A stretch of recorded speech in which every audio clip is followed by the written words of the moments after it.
We've seen the Attorney-General, Christian Porter, finally reveal the draft laws on religious discrimination. These aren't religious freedom laws. Technically, they are religious discrimination laws, trying to prevent discrimination against those of religious faith. It's a shield rather than a sword, as Christian Porter has put it himself. This is a draft exposure bill that he's released today, and he did so in front of a number of church leaders and other stakeholders at the Great Synagogue in Sydney today. What does the legislation include? Well, it aims to mirror existing anti-discrimination laws that cover things like gender and race and age.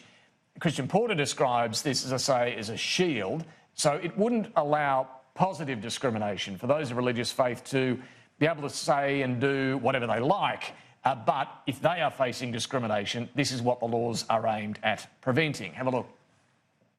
The bill does not prioritise freedom of religion over other rights. It does not have any effect on Section 18 of the Racial Discrimination Act 1975. It does not make lawful conduct that constitutes a serious criminal offence or otherwise authorise or enable hate speech, harassment or vilification.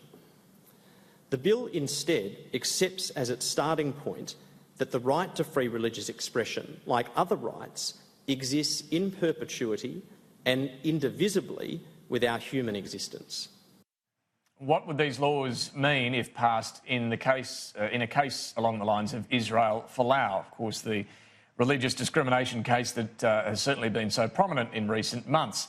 Well, it would mean that a large employer, under the draft legislation released today, a large employer, say for example Rugby Australia, could not restrict someone from expressing their religious beliefs unless they can prove that it's going to come at some unjustifiable financial hardship to the organisation. So, for example, Rugby Australia would have to show why they are restricting someone from expressing their religious beliefs, that it's going to cost them financially if employees are allowed to do this. So it doesn't give blanket protection to someone in the case of Israel Folau to say or tweet what they want, but it does put a bit more onus on the employer to prove why they are putting that restriction on their employee. Have a look.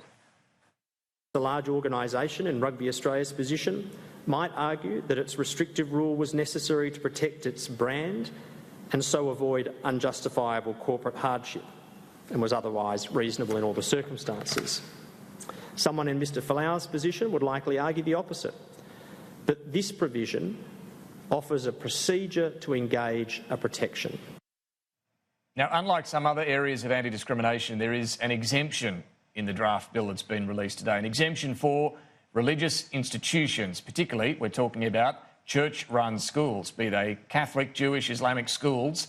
They would still be able to make employment decisions, discriminate on religious grounds when it comes to employment decisions. So, for example, a Catholic school would not have to hire an Islamic teacher, and vice versa. An Islamic school would not. They would still be able to discriminate based on someone's religion when it comes to hiring staff.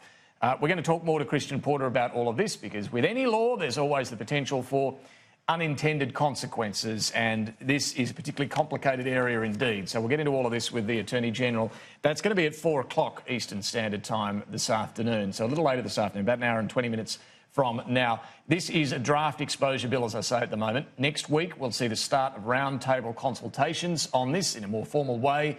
The government plans to bring this bill before Parliament before the end of the year.